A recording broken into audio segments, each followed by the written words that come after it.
45வது அதிகாரத்தை ஆளுக்கு 5 வசனமாக வாசிக்க கேட்போம். ஆதியாகமம் 45வது அதிகாரம்.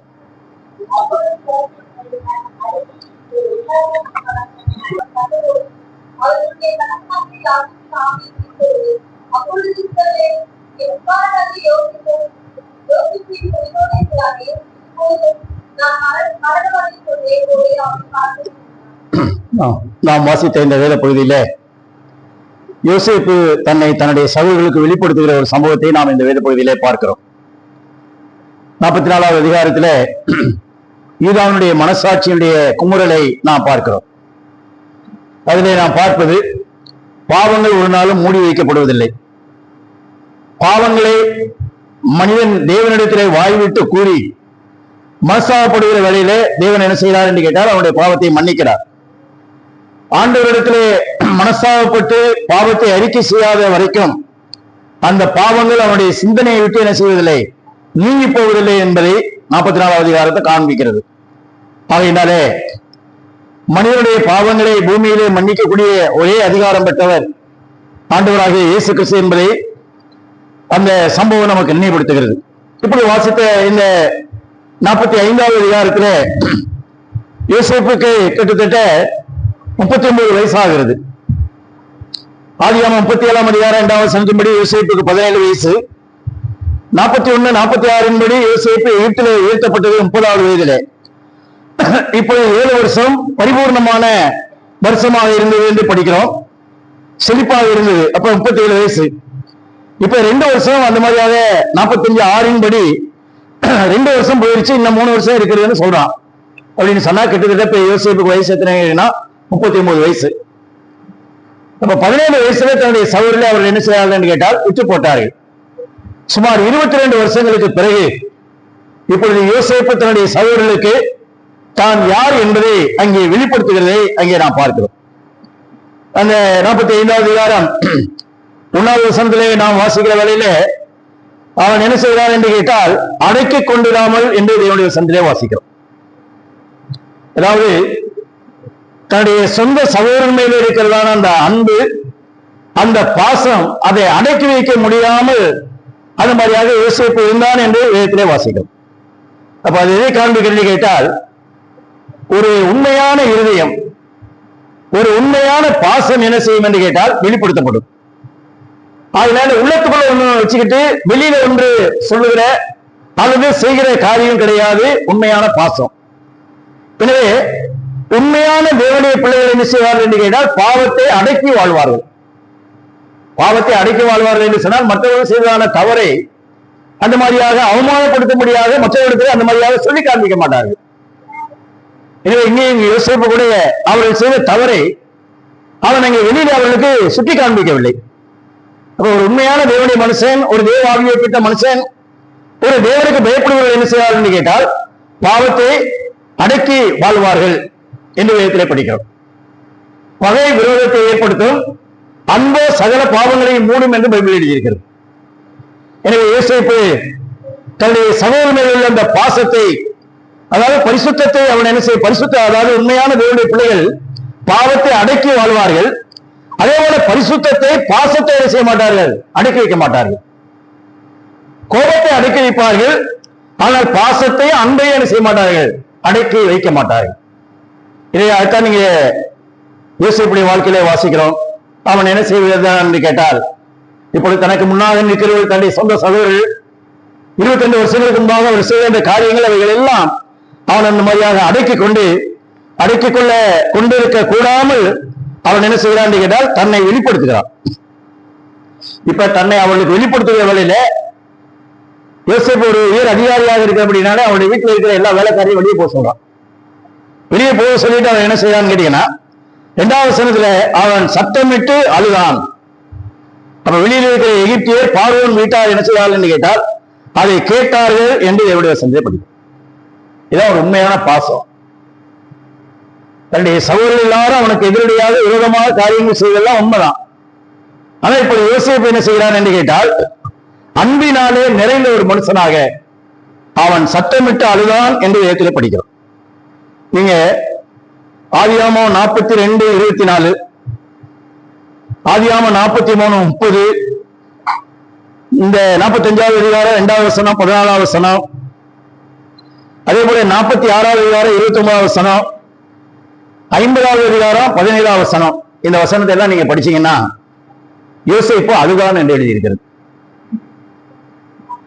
பென்யமீனை பார்த்து அழுதான், தன்னுடைய தகப்பனார் உயிரோடு இருக்கிறார் என்பதை கேட்டு அவன் அழுதான். தன்னுடைய சகோதரர் 10 பேரையும் பார்த்து என்ன செய்தான், அது மாதிரியாக அவன் அழுதான் என்று வேதத்திலே வாசிக்கிறோம். அப்ப யோசேப்புடைய வாழ்க்கையில ஒரு இலகிய உள்ளம் அவனுக்குள்ளே இருந்தது. இவனுடைய சகோதரர்கள் எல்லாரும் செய்தது அவனுக்கு விரோதமான கொடுமைகள் தான். ஆனால் அவனுக்குள்ள என்ன இருந்தது கேட்டால், அவனுடைய உள்ளத்துல ஒரு உருக்கம் இருந்தது. இயேசு கிறிஸ்து மன உருக்கம் உள்ளவராக இருந்தார். அந்த மன உருக்கம் இருக்கிற வேலையில என்ன இருக்கும், அன்பு இருக்கும், அதுல மன்னிப்பு இருக்கும், அதுல என்ன இருக்குன்னு ஒற்றுமையினுடைய ஒரு பிரதிபலிப்பு. சொந்த சகோதரர் தான், ஆனால் அவர்கள் இவனை பகைத்தார்கள்.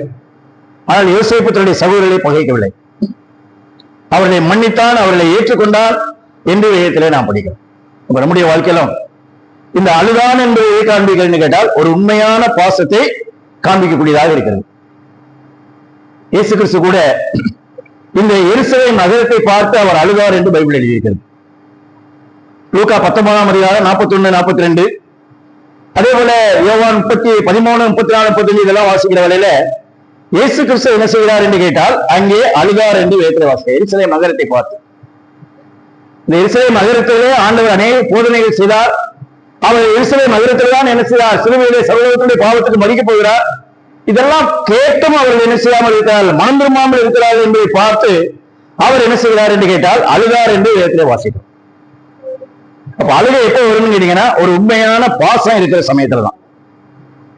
இதுக்கு ஒரு நல்ல உதாரணம் பேதுருவை பற்றி நாம் படிக்கிறோம்.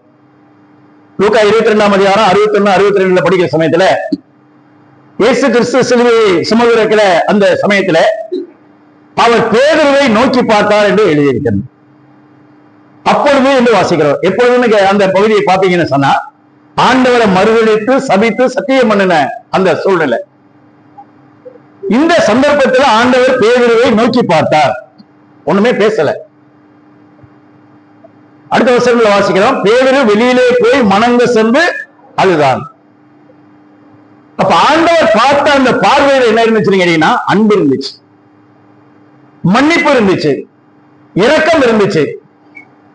ஆண்டவர் ஒன்றும் பேசல, என்ன பேசுறது, மறுதளிக்க மாட்டேன், காவலையும் சாவலையும் பின்பற்றுவேன், இதான் நீ சொன்ன அறிக்கையினுடைய உண்மையா, எவ்வளவு தூரத்துக்கு அந்த மாதிரியாக ஒரு நம்பிக்கை இல்லாத மனுஷனே எனக்கு துரோகம் பண்ணின நம்ம என்ன சொல்லுவோம், ஒருத்தர் நமக்கு எதிரடியாக விரோதமாக அந்த மாதிரியாக காரியங்கள் செய்தா உலகத்துல நம்ம சொல்றது இனிமே நான் செத்தாலும் என்ன செய்யாத, என் மூஞ்சில முடிக்காத, உனக்கு எனக்கே இனிமே என்ன கிடையாது, உறவு கிடையாது. ஆண்டவர் அப்படி சொல்லல. வேறு அழுதாரு, ஆண்டவரே மறுதலித்து சபித்து சத்தியம் பண்ணின இந்த ஈன பாவியாகிய என்னை நீர் என்ன செய்கிறீர், நோக்கி பார்க்கிறீரே, உங்களுடைய பார்வையில அன்பு இருக்கிறது, வெறுப்பு இல்ல, உங்களுடைய பார்வையில அந்த மாதிரியாக கசப்பு இல்ல, அந்த மாதிரியாக தயார குணம் இருக்கிறது, மன்னிக்கக்கூடியதான அந்த சிந்தை இருக்கிறது. அதை உணர்ந்து அவன் என்ன செய்தான், அழுதான். அன்புக்காக அழுகணும், ஆண்டவருக்கு செய்த துரோகத்துக்காக அழுகணும். நமக்கு வியாதி வந்தா அழுகிறோம், பூர்ணஸ்டம் வந்தா அழுகிறோம், நம்முடைய வாழ்க்கையில குறைவான போராட்டங்கள் சமயத்தில அழுகிறோம், நல்லது அழுங்க. அதே நேரத்தில் நாம் ஆண்டவருக்கு எதிராக ஆண்டவருக்கு விரோதமாக துரோகம் செய்கிற வேலையில ஆண்டவருடைய அன்பை நினைச்சு என்ன செய்யணும், அழுகணும். எனவே யோசேப்பு தன்னுடைய சகோதரரை பார்த்து அவன் அழுதான் என்று ஆளுநர் சொல்லுகிற வேலையில அந்த உண்மையான பாசம், அந்த உண்மையான அன்பு இருந்தது என்று வாசிக்கிறோம். இயேசு கிறிஸ்து அதை செய்தார். பேதுருவுடைய நிலைமையை பார்த்து அந்த மாதிரியாக செய்தார்.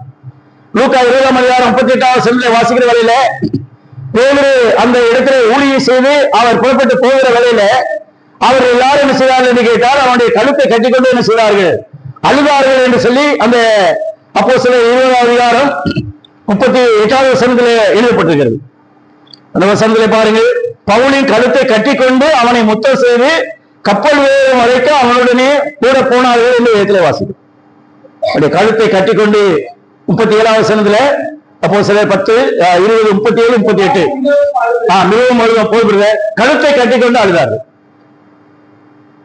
நம்ம குடும்பத்துல இவங்க என்ன நினைக்கிற, இவன் இவ்வளவு நாளும் நம்மகிட்ட கூட இருந்து ஊழியம் செஞ்சது போதும், இவன் நம்ம விட்டு தொலைஞ்சா சரிடா அப்படின்னு நினைக்கிற. மிகவும் அழுவார்கள்.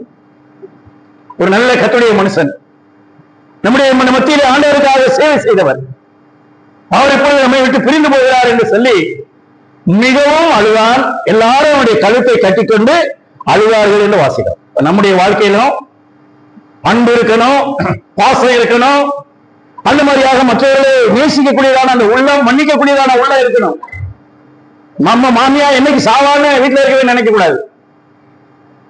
அவங்க என்ன சில வருஷம் இருக்கணும், ஏன்னா அவர்கள் அன்புள்ளவர்கள். அந்த மாதிரியாக குடும்பத்துல அண்ணன் தம்பி, அக்கா தங்கச்சி அல்லது உறவுக்காரர்கள் எல்லாருமே நம்முடைய வாழ்க்கையில் என்ன இருக்கணும்? அன்பு இருக்கணும். எனவே யோசேப்பு அன்புள்ளவராக இருந்தான். ஆண்டவராக இயேசு கிறிஸ்து அன்புள்ளவராக இருந்தார். தேவனுக்கு துரோகம் செய்துவிட்டு அந்த காரியத்தை உடைந்து அந்த மாதிரியாக மனநிலை சென்று பேரை என்ன செய்தான்? நம்முடைய வாழ்க்கையில அழுதான் என்று வேதத்திலே படிக்கும். நம்முடைய கிறிஸ்தவ வாழ்க்கையில உண்மையான பாசம் இருக்க வேண்டும், உண்மையான அன்பு இருக்க வேண்டும். அதே போல நாம் தவறு செய்கிற வேளையில நம்முடைய தவறுக்காக என்ன செய்ய வேண்டும் என்று கேட்டால் மனங்கள் சென்று அழுக வேண்டும். அன்புக்காக அழுவதற்காக, தங்களுடைய தவறுக்காக, தங்களுடைய பாவத்துக்காக என்ன செய்திருக்கிறார்கள்? அழுவிருக்கிறார்கள். அதனால நம்முடைய வாழ்க்கையில ரெண்டு வேணும். தவறு செய்யும் போது என்ன பண்ணுறது? தவறு செஞ்சுட்டேன், இதெல்லாம் சகஜம்தான், உலகத்தில் இருக்கிறதுக்கு இதெல்லாம் நடக்கத்தான் செய்யும் அப்படின்னு சொல்லக்கூடாது. தவறுக்காக மனசாகப்படணும், அழுகணும். அதே நேரத்தில் பாசத்தினால் அழுகணும். நம்முடைய மத்தியில் இருக்கிற சகோதரன் அல்லது நம்முடைய குடும்பத்தில் இருக்கிறவர்களுக்கு இப்படிப்பட்டதான ஒரு நிலைமை வந்துவிட்டது என்கிற அந்த உண்மையான பாசம் இருக்கணும். எனவே இயேசுடைய வாழ்க்கையில் அது இருந்தது. அடுத்து நம்ம இங்கே படிக்கிற வேலையில 3வது வசனத்திலையும் 4வது வசனத்திலையும் அவன் என்ன செய்கிறான் என்று கேட்டால் அவர்களை பார்த்து சொல்லுகிறார், எகிப்துக்கு போகிற இடத்திலே நீங்கள் விட்டு போட்டு உங்களுடைய சகோதரன் நான் தான். அநியாயக்கார பாவிகளே, என்ன அன்னைக்கு விட்டு போட்டீங்கல்ல, அந்த யோசேப்பு நான் தான்டா அப்படின்னு அவன் சொல்லல. தன்னுடைய சகோதரனை அவன் என்ன செய்யவில்லை, அந்த மாதிரியாக கடிந்து கொள்ளவில்லை, அவன் குற்றம் சாட்டவில்லை. அவன் என்ன செய்தான் என்று கேட்டால் அவர்களை ஏற்றுக் கொடுக்கிறான். உங்களுடைய சகோதரன் யாரு? நான் தான். அடுத்து அவன் என்ன செய்கிறான்? அவர்கள் எல்லாம் தள்ளாமல் அந்த வசனத்துல 3 நாள்ல நம்ம வாசிக்கிற வேளையில அவன் என்ன செய்கிறான்? என் கிட்ட வாங்க, என் கிட்ட வாருங்கள் என்று சொல்லி அவர்களை அன்போடு கூட அழைக்கிறான், அவர்களை ஏற்றுக்கொள்கிறான். அவர்களை அந்த மாதிரியாக அவன் என்ன செய்கிறான் என்று கேட்டால் அணைத்துக் கொள்கிறான். அவன் நினைச்சிருந்தா அவங்களை அடிக்கலாம், ஆனா அவன் என்ன செய்கிறான்? அடித்துக் கொள்கிறான். அங்கே அணைத்துக் கொள்கிறான் என்று தேவனுடைய வசனத்திலே நாம் வாசிக்கிறோம்.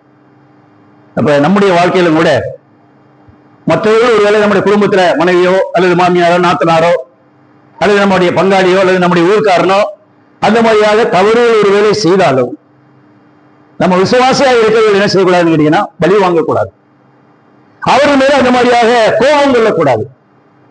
அவர்களுக்கு எதிரடையாக விரோதமாக அந்த மாதிரியாக செயல்படக்கூடாது.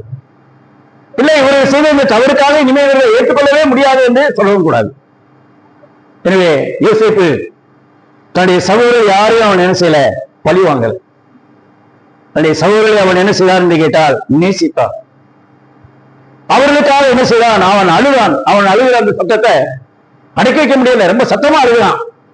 அதை ஈட்டியர் கேட்டார்கள், பார்வோன் கேட்டார்கள், அதே போல பார்வோன் கேட்டான், அதே போல அவனுடைய சகோதரர்கள் எல்லாரும் கேட்டார்கள் என்று தேவனுடைய வசனத்திலே நாம் வாசிக்கிறோம். ஆகையினாலே யோசேப்பு தேவனை போல தேவனுக்கு பயந்த ஒரு மனுஷன், பழிவாங்குகிற அந்த சுபாவம் இல்லாதபடிக்கு அவர்களை மன்னிக்கிறதையும் அவர்களை ஏற்றுக்கொள்ளுகிறதையும் என்ன செய்கிறோம் என்று கேட்டால் இந்த வேத பகுதியின் மூலமாக நாம் பார்க்கிறோம். எனவே மீகா 7ஆம் அதிகாரம் 18, 19 நீங்க வாசிக்கிற வேளையில ஆண்டவர் என்ன செய்ய மாட்டார் என்று கேட்டால் என்றென்றைக்கு அவர் கோபம் கொள்ள மாட்டார், அவர் கிருபை செய்ய விரும்புகிறார் என்று வேதத்தில் எழுதியிருக்கிறார். ஆண்டவர் நம்ம செஞ்ச பாவத்தை பார்த்து கோபப்படாம நம்மள இரக்கமும் அன்பும் உள்ளவராக இருக்கிறபடினால அவர் நம்முடைய பாவங்களை மன்னிக்கிறார், மன்னித்து சமுத்திரத்துடைய ஆழத்திலே போட்டு விடுகிறார் என்றெல்லாம் சொல்லி அந்த மீகா 7, 18, 19 எழுதியிருக்கிறது. ஆண்டவருடைய அன்பு மாறாதது.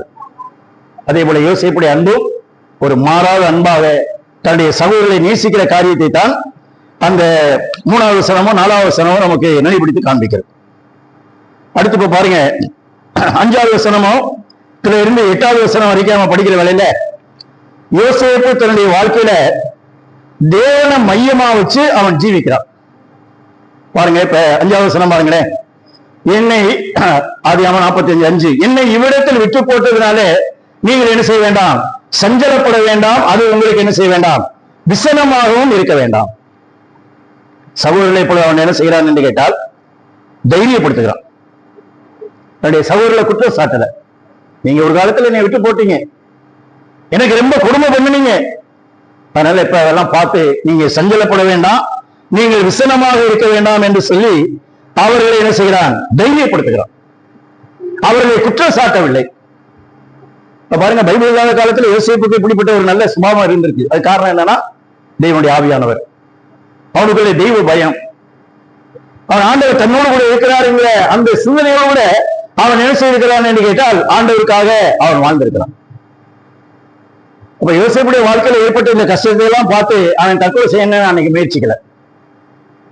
ஆனால் அவர்கள் மத்தியில் அவன் என்ன செய்யறான் என்று கேட்டால் தேவனைத்தான் அவன் தன்னுடைய வாழ்க்கையை நம்பினான். அப்ப நம்முடைய வாழ்க்கையிலும் பிரச்சனைகளும் பாடுகளும் வரலாம். அப்ப அதுல நம்ம தைரியமா நிக்கணும்னு சொன்னா ஆண்டவரை முன்னால வச்சு ஜீவிக்கணும். 16ஆம் சங்கீதம் 8வது வசனம் பாருங்க. 16வது சங்கீதம் 8வது வசனத்துல என்ன வாசிக்கிறோம்? கர்த்தரை எப்பொழுதும் எனக்கு முன்பாக வைத்திருக்கிறேன், அவர் என் உபவாசத்தில் இருக்கிறார், நான் அசைக்கப்படுவதில்லை. கர்த்தரை எப்பொழுதும் எனக்கு முன்னால வச்சிருக்கேன். ஆண்டவர் நமக்கு முன்னால இருக்கிற சமயத்துல என்ன வியாதி, என்ன பிரச்சனை, மனிதர்கள் நமக்கு எதிரடையாக விரோதமாக என்ன காரியங்கள் செய்தாலும் நம்ம அசைக்கப்பட மாட்டோம். அதான் இங்க யோசேப்புடைய வாழ்க்கையில யோசேப்பு கர்த்தரை தனக்கு முன்பாக வைத்திருந்தபடினாலே தன்னுடைய சகோதரன் செய்த கொடுமைகள், அதே போல போத்திபாருடைய வீட்டில் அநியாயமாக பலி சுமத்தப்பட்டது, இவைகள் எல்லாம் அவனுடைய வாழ்க்கையில இருந்தாலும் அவைகள் எதுவுமே அவன் என்ன செய்யல, அசைக்க முடியவில்லை என்று தேவனுடைய வசனத்தை படிக்கும். பாருங்க, யோசேப்பு சொல்றது எல்லாமே தேவனையே தான் சொல்றான், தேவனை மையமாக வைத்து தான் சொல்றான். வசனம் பாருங்களேன், 45வது அதிகாரம் 5வது வசனம் கீழ்ப்பகுதியில பாருங்க. ஜீவ ரட்சனை செய்யும்படிக்கு தேவன் என்ன செய்தார், உங்களுக்கு முன்னே அனுப்பினார். எகிப்துக்கு என்னை அனுப்பினது யாரு, நீங்க விட்டு போட்டதுனால அல்ல, தேவன் என்னை அனுப்பினார். எதுக்காக? உங்களை எல்லாம் உயிரோட காப்பாற்றணுங்கிறதுக்காக ஜீவ ரட்சனை செய்யும்படிக்கு தேவன் என்ன செய்தார், உங்களுக்கு முன்னே என்ன செய்தார், அனுப்பினார். மறுபடியும் பாருங்க, 7வது வசனம். பூமியிலே உங்களுடைய வம்சம் ஒழியாமல் இருக்கவும் உங்களை ஆதரிப்பதற்காகவும் பெரிய பெரிய ரட்சிப்பினாலே உங்களை உயிரோடு காப்பதற்காக தேவன் என்ன செய்தார், உங்களுக்கு முன்னே அனுப்பினார். அடுத்த 8வது வசனம் பாருங்க. ஆதலால் நீங்கள் அல்ல, தேவனே என்னை உயர்த்துக்கு என்ன செய்தார், அனுப்பினார். பார்வோனுக்கு தகப்பனாகவும் அவன் குடும்பம் அனைத்துக்கும் கட்டனாகவும் எகிப்து தேசம் முழுவதுக்கும் அதிபதியாக வைத்தார். எகிப்து அதிபதியாக வச்சது யாரு? நான் இந்த மாதிரியாக நல்லா படிச்சதுனால அல்லது மாஸ்டர் டிகிரி படிச்சதுனால எனக்கு அறிவு, திறமை, சாமர்த்தியம், புத்திசாலித்தனம் இருக்கிறதுனால அல்ல, தேவன் தான் என்னை வைத்தார். உங்களுக்கு முன்னாலே என்னை இங்க அனுப்பினது யாரு? தேவன் தான் அனுப்பினார். எதற்காக? ஜீவ ரட்சனை செய்யும்படியாக. இதெல்லாம் சொல்லி தன்னுடைய வாழ்க்கையில நான் சொல்லல. அவன் என்ன செய்தான் என்று கேட்டால் தேவனை மையமாய் வைத்து சொல்லுகிறதை அங்கே தேவனுடைய வசனத்திலே நான் வாசிக்கிறோம். எனவே நம்முடைய வாழ்க்கையிலும் கூட தேவனை மையமாக வைத்துத்தான் நாம் என்ன செய்ய வேண்டும் என்று கேட்டால் அந்த மாதிரியாக ஜீவிக்க வேண்டும். ஆண்டவர் தான் நம்ம எப்படிப்பட்டவராக இருக்கிறார் என்று கேட்டால் அங்கே உயர்த்துகிறார். 8வது வசனம் பாருங்க. தேவனே எகிப்து தேசம் முழுமைக்கு என்ன செய்தார், கர்த்தர் அதிபதியாக வைத்தார். இது புதிய ஏற்பாட்டில் இன்னொரு வசனம் பாருங்க. அப்போஸ்தலர் 7ஆம் அதிகாரம் 10வது வசனம் பாருங்க. அப்போஸ்தலர் 7ஆம் அதிகாரம் 10வது வசனம்.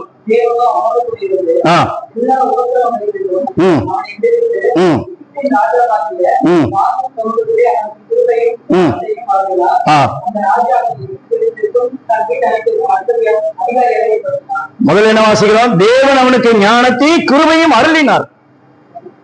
தேவன் அருளினதுனால அவன் என்ன செய்தான், எகிப்து தேசம் முழுவதுக்கும் அந்த மாதிரியாக அதிகாரியானான்.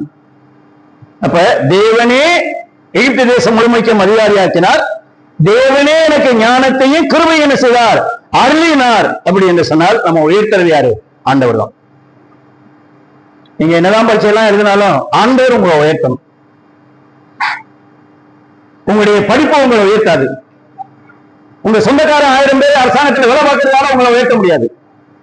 உங்க சொந்தக்கார வெளிநாட்டில் சம்பாதிக்கிறதுனால அவன் உங்களை உயர்த்த முடியாது. நம்மளை உயர்த்துகிறது யார் என்று கேட்டால் தேவன் உயர்த்தணும். யோசேப்புடைய வாழ்க்கையில எந்த மனுஷ சிபாரிசும் கிடையாது, எந்த ரஞ்சமும் கிடையாது. எம்பிஏ படிச்ச அந்த மாதிரியாக பப்ளிக் சர்வீஸ் கமிஷன் எழுதுறதுனால அது மாதிரியாக அவன் என்ன செய்யற அதிபதியா வரல. தேவனே உங்களை உயர்த்த வேண்டியவர் யார் என்று கேட்டால் தேவன் தான். தேவன் உங்களை உயர்த்த வேண்டும் என்று சொன்னால் நீங்கள் தேவனை மையமாக வைத்து வாழ வேண்டும். அதான் யோசேப்புடைய வாழ்க்கையில நாம் பார்க்கிறோம். அநேகரை பற்றி படிக்கிறோம். 2 சாமுவேல் 7ஆம் அதிகாரம் 8வது வசனத்துல ஆடு மேய்க்கிறவனை என்ன செய்தார், தேவன் அதிபதியாக மாற்றினார் என்று அங்கே தாவீதை பற்றி நாம் படிக்கிறோம். எனவே கர்த்தரை அல்லாமல் நம்முடைய வாழ்க்கையில என்ன செய்ய முடியாது கேட்டீங்கன்னா நம்ம உயர முடியாது. கர்த்தர் தான் நம்மளை உயர்த்துகிறவர்.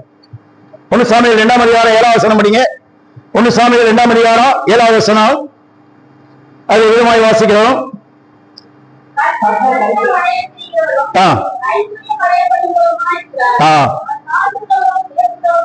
பாருங்க, வீட்டுல போய் நல்லா படிங்க. ஐஸ்வர்யம் அடைய செய்வது யாரு? தேவன் தான். உங்களை உயர்த்துகிறது யாருதான்? தேவன் தான். கர்த்தர் தான் உயர்த்துகிறவருமா இருக்கிறார். நல்லா நினைச்சுக்கோங்க, ஆண்டவர் தான் உங்களை உயர்த்தணும். என்னங்க அரசாங்கத்தில் நம்ம குடும்பத்தில் இவ்வளவு பேர் வேலை பார்க்கிறோம், வேலை வாங்கி தர மாட்டேங்கிறானே அப்படின்னு சொல்லி அவனை பார்த்து எரிச்சல் கிடையாது. ஆண்டவர் உங்களை உயர்த்தணும். ஆண்டவர் நிச்சயமா உங்களை உயர்த்துவார். அது வரைக்கும் நீங்க என்ன செய்யணும்? 1 பேதுரு 5:7 படி ஏற்ற காலத்தில் தேவன் உங்களை உயர்த்தும்படிக்கு அவருடைய பலத்த கரத்துக்குள்ள என்ன செய்யுங்க, அடங்கி இருங்கள். ஆண்டவர் உயர்த்துவார். அதுக்கு முன்னாலே லஞ்சம் கொடுத்து வேலை வாங்கணும், அதே தவறான வெளியில போய் அந்த மாதிரி அரசாங்க உத்தியோகத்துக்கு வரணும் அப்படிங்கிற சிந்தை வரக்கூடாது. கர்த்தர் உயர்த்துவார், ஏற்ற காலத்தில் உயர்த்துவார். அது வரைக்கும் அவருடைய கையில் இருக்கணும். அவர் கையை விட்டு இறங்கி அவருக்கு முன்னால ஓடக்கூடாது. அவர் இல்லாம வாழ்க்கையில ஏற முடியாது. அவர்தான் உயர்த்துகிறது. எனவே யோசேப்பு தன்னுடைய வாழ்க்கையிலே தேவனை மையமாக வைத்து அவன் வாழ்கிறான். தானியேல் 2ஆம் அதிகாரம் 21வது வசனம் படிங்களேன். தானியேல் 2ஆம் அதிகாரம் 21வது வசனம். தானியேல் 2:21.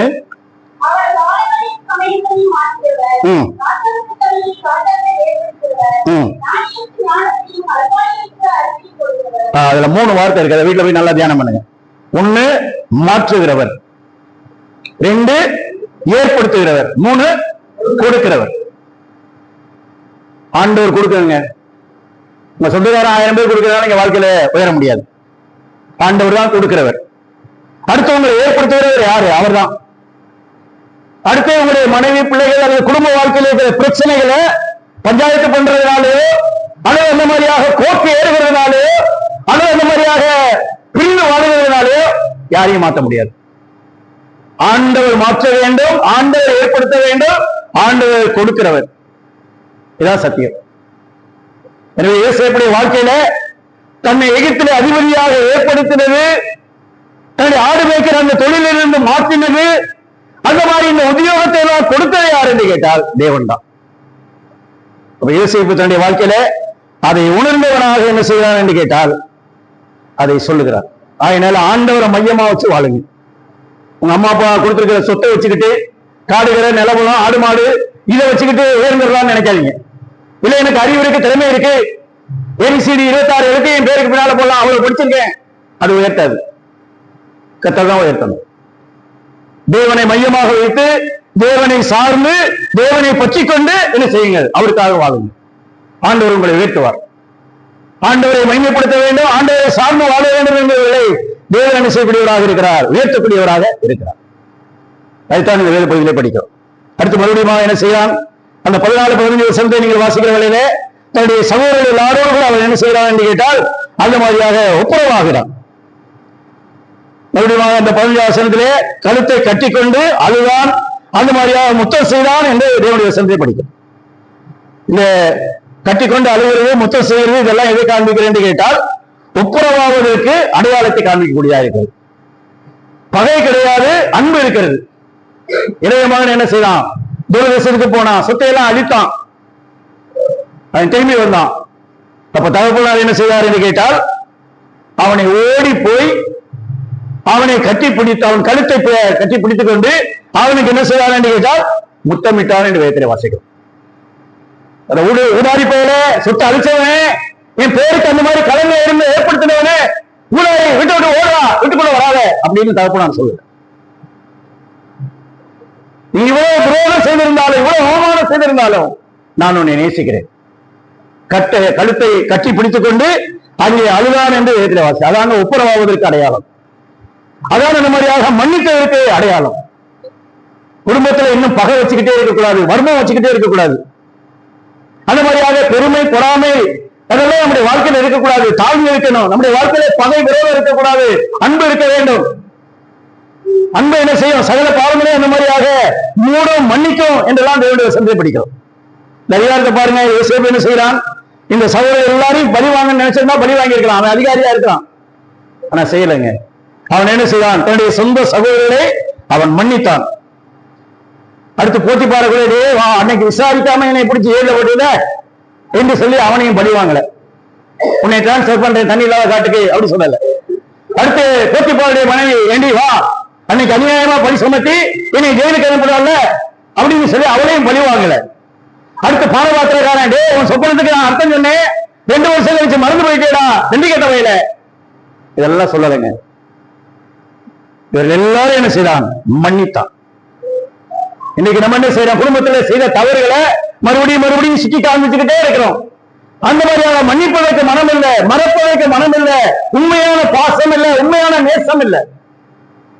பைபிள் இல்லாத காலத்துல, சபை இல்லாத காலத்துல, வேலை போதனை இல்லாத காலத்துல ஒரு யோசேப்பு இவர்கள் எல்லாரையும் மன்னித்து இவர்களெல்லாம் ஏற்றுக்கொண்டு இவர்களோடு கூட ஒப்புரவானது சத்தியமானால் அவர்களை காட்டிலும் கட்ட நமக்கு எவ்வளவு கிருபையான எத்தனங்களை கொடுத்திருக்கிறார். அப்ப நம்ம கிறிஸ்தவ வாழ்க்கையில் எவ்வளவு தூரத்துக்கு உண்மையா இருக்கணும். அப்ப இந்த 10 சகோதரர்கள் என்ன செஞ்சிருப்பாங்க? உண்மையாகவே யோசேப்புடைய காலை கட்டிப்பிடிச்சு அழுதிருப்பாங்க. அண்ணே, தம்பி, உனக்கு எதிரையாக விரோதமாக நாங்கள் இந்த காரியத்தெல்லாம் செய்யறோம், ஆனா நீங்க என்ன செய்யல? எங்களை உண்மையா நேசித்த. ஆகையினாலே பாசம், அன்பு இருக்கிற இடத்துல பகை இருக்காது, விரோதம் இருக்காது, குற்றச்சாட்டுகள் இருக்காது, பெருமை இருக்காது, பொறாமை இருக்காது, தாழ்மைதான் இருக்கும் என்று தேவனுடைய சந்தேக வாசிக்கும். உங்க குடும்பத்துல பொறாமையும் பெருமையும் இருக்குன்னு சொன்னா நீங்க ஒரு நாள் என்ன செய்ய மாட்டீங்க? ஒற்றுமையா இருக்கவே மாட்டீங்க. அதே போல பொறாமையும் பெருமையும் அந்த மாதிரியாக உங்களை என்ன செய்யணும் கேட்டீங்கன்னா தவறான செயலுக்கு தான் வழி நடத்தும். இந்த பொறாமை என்ன செய்யும்? குடும்பத்தை பிரிக்கும். பொறாமை அந்த மாதிரியாக சபையை பிரிக்கும். மனிதர்கள் இன்னைக்கு தாழ்ந்து போக மனமற்றவர்களாக, மன்னிக்க மனமற்றவர்களாக இருக்கிறபடினால்தான் அந்த மாதிரியாக பிரச்சனை. ஆகையினாலே பொறாமை என்ன செய்யும்? பகையைத்தான் வளர்க்கும். ஆனா யோசிப்புடைய வாழ்க்கையில் இது எல்லாமே இல்லை. அதனால அவன் என்ன செய்தான்னு கேட்டால் நேசித்தான். அதனால நீங்க பணம் காணிக்க அல்ல, உண்மையான அன்பு, உண்மையான பாசம் தான் வேணும். அது ஆண்டவர் எதிர்பார்க்கிறார். நீங்க வீட்டுல போய் மத்தேயு 5ஆம் அதிகாரம் 23, 24 வாசிக்கிற வேளையில, உன்னுடைய சகோதரர் பேர்ல உனக்கு குறைவு என்று நீ நினைவு கூறுவாயானால் காணிக்கையை அங்கே வச்சுட்டு போய் அவனோடு கூட ஒப்புரவாயிட்டு அதுக்கு பிறகு வந்து என்ன செய்ய? காணிக்கையை செலுத்த. வீட்டுல போய் படிச்சுக்கங்க. புருஷன மனைவியும் குடும்பத்துல சண்டை போட்டுட்டு ஒப்புரவாகாம சபையில வந்து கர்த்தருடைய பந்தியில பங்கிடக்கூடாது. காணிக்கை போட வேண்டாம். முதல்ல உங்களுடைய வாழ்க்கையில ஒப்புரவாகணும். 2 பேரும் ஒப்புரவாகணும். ஒருத்தருக்கு என்ன செய்யணும்? நேசிக்கணும். ஒருவரை என்ன மாதிரியாக மன்னிக்க வேண்டும். பழிவாங்கக்கூடியதான அந்த சுபாவம், பெருமை, பொறாமை நம்முடைய வாழ்க்கையில இருக்கக்கூடாது என்பதை இந்த வேத பகுதி நமக்கு காண்பிக்கிறது. அப்ப நம்முடைய வாழ்க்கையில பொறாமையும் பெருமையும் இருக்குன்னு சொன்னா வாழ்க்கையில பிரச்சனை தான். அதனால கிறிஸ்தவ வாழ்க்கையில ஒப்புரவாகுதல் அவசியம். ஒரு சில மனைவிக்குள்ளேயும் விரோதங்கள் வந்துச்சுன்னு சொன்னா நீங்க உடனே ஒப்புரவாகணும். பிரிஞ்சு போறதுதான் டைவர்ஸ் தான் அதுக்கு வழின்னு நினைக்காதீங்க. நம்ம செஞ்ச அக்கிரமத்தையும் பாவத்தையும் பார்த்து ஆண்டு நம்ம டைவர்ஸ் பண்ணல, விவாகரத்து பண்ணல, இன்னைக்கு நேசிக்கிறார். அதே போல நாம என்ன செய்ய வேண்டும் என்று கேட்டால் மற்றவர்களை இந்த மாதிரியாக நேசிக்கணும்.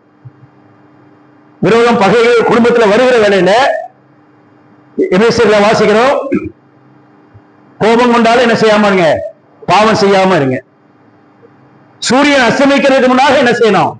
உங்களுடைய எரிச்சல், உங்களுடைய கோபம் என்ன செய்யணும்? தனியே கடவுள்.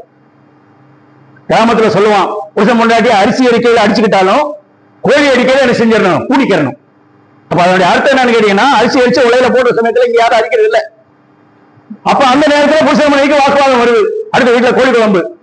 அதனால கோழியை பிடிச்சு கழுத்தை அறுத்து அதை சுத்தம் பண்ற வேலையில 2 பேரும் என்ன செஞ்சிடணும், சேர்ந்துக்கணும். அப்படின்னு சொன்னா எவ்வளவு சீக்கிரம் சேர முடியுமோ, ஐக்கியப்பட முடியுமோ, ஒப்புரவாக முடியுமோ அவ்வளவு ஒப்புரவாகணும். பழைய விரோதமோ வர்மமோ மனசுக்குள்ள வச்சுக்கிட்டு என்ன செய்யக்கூடாது, குடும்பத்துல செயல்படக்கூடாது.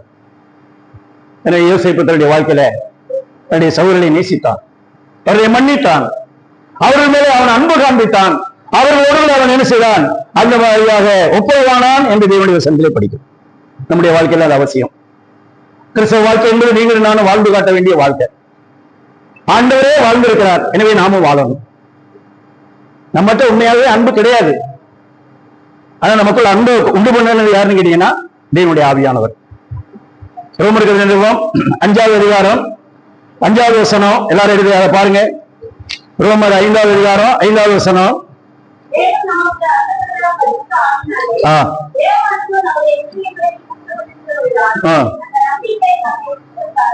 அந்த வசனத்தை பாருங்க. பரிசுத்த ஆவியானவர் எதற்காக நமக்குள்ள ஊட்டப்பட்டிருக்கிறார்? தேவ அன்பு. நமக்குள்ள அன்பு கிடையாது, நம்ம சுபாவத்தில் நம்ம யார்கிட்ட அன்பு கிடையாது. ஆனா பரிசுத்த ஆவியானவர் மூலமாக தேவ அன்பு நம்முடைய இருதயங்கள் என்ன செய்யப்பட்டிருக்கிறது, ஊற்றப்பட்டிருக்கிறது. பரிசுத்த ஆவியானவர் எதுக்காக நமக்குள்ள வந்திருக்கிறாரு? மற்றவர்களை நேசிப்பதற்காக. தேவ அன்பு மனுஷ அன்பு அல்ல. மனுஷ அன்பு நம்ம நேசித்தா நேசிப்பான், நம்ம பகைச்சா பகைப்பான். ஆனா தேவ அன்பு என்னன்னு கேட்டீங்கன்னா, அதை நம்மளை விரோதித்தாலோ நமக்கு எதிரடையாக நமக்கு விரோதமாக எவ்வளவு காரியங்கள் செய்தாலும் நேசிக்கிறது தான் தேவ அன்பு. யோசேப்புடைய சகோதரர் அவனுக்கு விரோதமாக அநேக காரியங்கள் செய்தார், ஆனால் யோசேப்பு நேசித்தான். அதுக்கு காரணம் என்ன? தேவ ஆவியானவர். மறுபடியும் ஆதியாகமம் 41ஆம் அதிகாரம் 38ல பார்வோன் சொல்லுகிறான். ஆதியாகமம் 41:38, அப்பொழுது பார்வோன் தன் ஊழியக்காரரை நோக்கி, தேவ ஆவியை பெற்ற இந்த மனுஷனை போல வேறொருவன் உண்டோ? யோசேப்பு யாரு? தேவ ஆவியை பெற்ற மனுஷன். தேவ ஆவியை பெற்ற மனுஷன் தன்னை விரோதிக்கிறவர்களே, பகைக்கிறவர்களே, தன்னை துன்பப்படுத்துவதை செய்வான், நேசிப்பான். அதான் தேவ அன்பு, அதுதான் கிறிஸ்துவின் அன்பு. நமக்குள்ள கிறிஸ்துவின் அன்பு இருக்கிறதா? தேவ ஆவியானவர் நமக்குள்ளே ஊற்றி இருக்கிறார், அன்பு இருக்கிறதா? மாமியாரை நேசிக்கிறீங்களா? நாத்திராவை நேசிக்கிறியா? குழந்தையை நேசிக்கிறியா? குழந்தையாரை நேசிக்கிறியா? உறவுக்காரரை நேசிக்கிறியா? இன்னும் உள்ளுக்குள்ள பகையும் விரோதமும் வந்து வைத்துக் கொண்டு கர்த்தரை ஆராதித்து கர்த்தருடைய பங்கிருக்கிறது ஒரு மகிமையான ஜீவியம். பைபிள் இல்லாத காலம், தேவனுடைய சபை இல்லாத காலம், தேவ போதனை இல்லாத காலம்.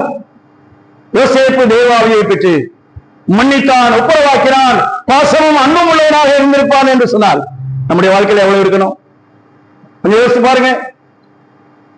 நம்முடைய கிறிஸ்தவ வாழ்க்கையை நம்ம சோதிச்சு பார்க்கணும். நம்முடைய வாழ்க்கையை நாம் என்ன செய்ய வேண்டும்? ஆராய்ந்து பார்க்க வேண்டும். 60 வயசுக்கு மேல போயாச்சு சொன்னா மெடிக்கல் செக்அப் வருஷம் செய்யணும்னு சொல்றான். நமக்கு ஏதாவது பிரச்சனை வந்தா என்ன செய்யறாங்க? ஹார்ட்ல எம்ஆர்ஐ ஸ்கேன் எடுக்கலாம், நுரையீரல் எடுங்கிறான். நம்ம வாழ்க்கையை நம்ம ஆராய்ந்து பார்க்கணும். இத்தனை வருஷம் விசுவாசியா இருக்கிறேன், இத்தனை தடவை பயன்படுத்திருக்கிறேன், இன்னும் என்னுடைய குணம் மாறி இருக்கா, என்னுடைய சுபாவம் மாறி இருக்கா, என்னிடத்துல கிறிஸ்துவின் அன்பு இருக்கிறதா, தேவ அன்பு இருக்கிறதா, தேவ ஐக்கியம் இருக்கிறதா, மற்றவர்களுடைய தாழ்ந்து போகக்கூடிய அந்த சுபாவம் இருக்கிறதா, ஒப்புரவாதத்துக்கு மனமுள்ளவனாக இருக்கிறேனா என்பதெல்லாம் சிந்திச்சு பார்க்கணும். யோசேப்புடைய சரித்திரம் நமக்கு அதைத்தான் நினைவுபடுத்தக்கூடியதாக இருக்கிறது. அதோடு மாத்திரமல்ல, அவர்கள் அவனுடைய அந்த காரியத்தை கேட்டு என்ன செய்தார்கள் என்று கேட்டால் எல்லாரும் சந்தோஷப்பட்டார்களாம். 45வது அதிகாரம் 16வது வசனம் பாருங்க. பார்வோனும் அவனுடைய ஊழியக்காரர் என்ன செய்தார்கள்? சந்தோஷம் அடைந்தார்கள். யோசேப்பு செய்த இந்த காரியத்தை பார்த்து அவனுடைய சகோதரர் சந்தோஷப்பட்டார்கள், பார்வோன் சந்தோஷப்பட்டான் என்று வாசிக்கிறோம். அவனுடைய ஊழியக்காரர்கள் சந்தோஷப்பட்டான். சகோதரி, உன்னுடைய அன்புள்ள வாழ்க்கை, உன்னுடைய தாழ்மையுள்ள வாழ்க்கையை பார்த்து உன்னுடைய குடும்பத்தில் உள்ளவர்கள், உங்களுடைய ஊரில் இருக்கிறவர்கள் என்ன செய்யணும்? சந்தோஷப்படணும். இவன் என்னைக்கு இந்த வீட்டுக்கு மருமகனா வந்தாலோ அன்னையிலிருந்து இந்த ஊருக்கு இந்த குடும்பத்துக்கு ஒரே பிரச்சனை என்று சொல்லக்கூடாது. உங்களுடைய உண்மையான வாழ்க்கை உங்களுடைய குடும்பத்தை சந்தோஷப்படுத்தணும், உங்களை சந்தோஷப்படுத்தணும். பார்வோனே அவனுடைய ஊழியக்காரன் அந்த மாதிரியாக சந்தோஷப்படுத்தணும். இளைய மகன் திரும்பி வந்தது தகப்பனாருக்கு என்ன செய்வது? மிகப்பெரிய சந்தோஷம். அந்த லூக்கா பண்ண 15வது அதிகாரத்துல 23, 24 இதெல்லாம் நீங்க வாசிக்கிற வேலையில யோசேப்பு அந்த இளைய மகன் திரும்பி வந்ததை பார்த்து தகப்பனார் என்ன செய்தார்? சந்தோஷப்பட்டார். இப்ப மனம் திரும்பி நீங்க உண்மையா நேசிக்கிற வேலையில உங்களுக்கு சந்தோஷம், உங்களுடைய குடும்பத்தில் இருக்கிறவங்களுக்கு சந்தோஷம், ஊராருக்கு சந்தோஷம். எனவே நம்முடைய வாழ்க்கையில துப்புரவாக வேண்டும் என்கிறதான அந்த சிந்தனை நம்முடைய இருக்கணும். அடுத்து 24வது வசனத்துல அவங்களுக்கு வேண்டிய பொருள் எல்லாம் கொடுத்துட்டு போற சமயத்துல யோசேப்பு ஒரு ஆலோசனை சொல்றான். 24வது வசனம் பாருங்க. நீங்கள் போகும் வழியிலே சண்டை பண்ணி கொள்ளாதிருங்கள் என்று அவன் தன் சகோதரருக்கு சொல்லி அனுப்பினான் என்று வேதத்திலே வாசம். ஆவிக்குரிய அறிவுரை ஞானத்தோடு கூட அவர்களை எச்சரிக்கிறான். அவர்களை குற்றம் சாட்டுவதற்காக அல்ல, அவர்களை அன்போடு கூட என்ன செய்கிறான், ஆலோசனை சொல்லுகிறான். தன்னுடைய பழைய காரியத்தை நினைக்கிறான். அன்னைக்கு என்னை குழியில போட்டீங்க, அல்லது என்னை கொள்ள நினைச்சது நீதான் என்றெல்லாம் சொல்லி அவன் என்ன செய்யல, பழையவர்கள் எல்லாம் திரும்பி சொல்லி அவங்க மகிழ்ச்சியை கிடைக்கல. சண்டை போடாதீர்கள் என்று அவன் ஆலோசனை சொல்ல. நமக்கு ஆவியானவர் சொல்கிற ஆலோசனை தான். விசுவாசியா இருந்துட்டு என்ன நாத்தனா சண்டை போடாதீங்க, மாமியார் சண்டை போடாதீங்க, மருமகள் சண்டை போடாதீங்க, ஊர்க்காரர் என்று சண்டை போடாதீங்க. நீங்க விசுவாசி கிடையாது, தேவ ஆவியை பெற்ற ஆள் கிடையாது. சண்டை பண்ணி கொள்ளாதீர்கள் ஆவியானவர் சொல்கிறார். நமக்குள்ள ஆவியானவர் இருக்கிறார்ல, நம்ம உண்மையா ரசிக்கப்பட்டதுனால ஆண்டவர் இன்னைக்கு நம்மளை நேசிக்கிறார்ல, ஆண்டவர் அன்பு மாறாத இருக்கிறதுல, அப்ப நம்முடைய வாழ்க்கையில அன்பு மாறக்கூடாது. ஒப்புரவாக வேணும். தவறு வருகிற வேலையில தவறாக ஒத்துக்கொண்டு எவ்வளவு சீக்கிரம் ஒப்புரவாக முடியுமோ அவ்வளவு சீக்கிரமாக ஒப்புரவாகணும். அதை மன்னிச்சாச்சுன்னு சொன்னா அடுத்து என்ன செய்யக்கூடாது, அதை யாருக்கும் சொல்லி காமிக்க கூடாது. என் மருமகள் இப்படி பண்ணா, என் மாமியா அப்படி பண்ணா, என் நாத்தனா அப்படி பண்ணா என்ன செய்யக்கூடாது, மன்னிச்சாச்சுன்னு சொன்னா அதை சொல்லவே கூடாது. ஆண்டவர் மன்னித்து அவர் என்ன செஞ்சிட்டாரு, மறந்துட்டாரு. ஆண்டவர் இன்றைக்கு நம்முடைய பாவத்தை எல்லாம் வெளிப்படுத்தி விலைக்கு காமிப்பார்னு சொன்னா புருஷன் முன்னாடி சேர்ந்து வாழ முடியாதுங்க. ஆனால் ஆண்டவர் இதெல்லாம் மன்னிச்சு நினைச்சார், மறந்துட்டார். அப்ப நம்மளும் அப்படிப்பட்ட கிறிஸ்துவின் சிந்தை உள்ளவர்களாக இருக்க வேண்டும். யோசேப்புடைய சரித்திரம், ஒரு வாலிப பையன் வாலிப நாட்களே ஆண்டவரை தனக்கு முன்வைத்து ஆண்டவருக்காக ஜீவித்தபடினாலே அவனுடைய வாழ்க்கை எவ்வளவாக ஆஸ்வதிக்கப்பட்டதாக இருந்தது. ஆகையினாலே அடுத்து அவர்கள் வந்து சொல்கிறார்கள், தன்னுடைய தகப்பனாரிடத்திலே யோசேப்பு என்ன செய்கிறான், உயிரோடு இருக்கிறான். 28வது வசனத்துல யோசேப்பு உயிரோடு இருக்கிறான் என்று சொன்ன உடனே யாக்கோபு சொல்கிறான், இது எனக்கு என்னது போதும். யோசேப்பு உயிரோடு இருக்கிறார், இது போதும். இயேசுநாதர் உயிரோடு இருக்கிறார், அது போதும். எனக்கு ஒரே பாடு, கஷ்டம், வியாதி, இக்கட்டு இவை எல்லாவற்றையும் தேவன் பார்க்கக்கூடியவராக இருக்கிறார், அறியக்கூடியவராக இருக்கிறார், அதிலே உதவி செய்யக்கூடியவராக இருக்கிறார். இயேசு போதுமே, இயேசு போதுமே, எந்த நாளிலும் எந்த வேலையிலும் இயேசு போதுமே என்று பாடுகிறோம். ஆண்டவர் போதும். எதை நம்பிக்கை நான் வர்றது, எதை நம்பி காரியம் செய்யறது, இயேசு கிறிஸ்துவை நம்பி, இயேசு கிறிஸ்துவை சார்ந்து அவர் எனக்கு போதுமானவர். இயேசு கிறிஸ்து உயிரோடு கூட இருக்கிறார், அது போதும். யோசேப்பு யாக்கோபு 22 வருஷங்களுக்கு கழிச்சு அந்த வழியாக யோசேப்பு சுத்து போயிட்டான்னு நினைச்சோம். அவன் உயிரோடு கூட இருக்கிறான், ஆகையினால எனக்கு போதும் என்று சொல்லி அவன் மனரம்யமாக அதிலே அவன் சந்தோஷப்பட்டான். அவனுடைய ஆவி உயிர்த்தது என்று வேதத்திலே வாசிக்கிறோம். எனவே நீங்களும் நானும் ஒரு சுத்து போன தெய்வத்தை அல்ல, ஒரு உயிருள்ள தெய்வத்தை நாம் ஆராதிக்கிறோம். ஒரு ஒற்றில்லாத தெய்வத்தை அல்ல, ஒரு வல்லமையுள்ள தெய்வத்தை நாம் ஆராதிக்கிறோம். நம்முடைய ஆண்டவர் பார்க்கக்கூடியவர், கேட்கக்கூடியவர், அறியக்கூடியவர். இயேசு கிறிஸ்து உயிரோடு கூட இருக்கிறார், இது எனக்கு போதும். அந்த நம்பிக்கையோடு கூட நீங்கள் நானும் கிறிஸ்தவ வாழ்க்கையிலே முன்னேறி போவோம். கர்த்தர் இந்த வசனங்களை நம்முடைய ஆவிக்கை, ஆன்மீக வாழ்க்கைக்கு ஆசீர்வதித்து தம்முடைய நாமத்தை மேம்படுத்துவாராக. ஆமென்.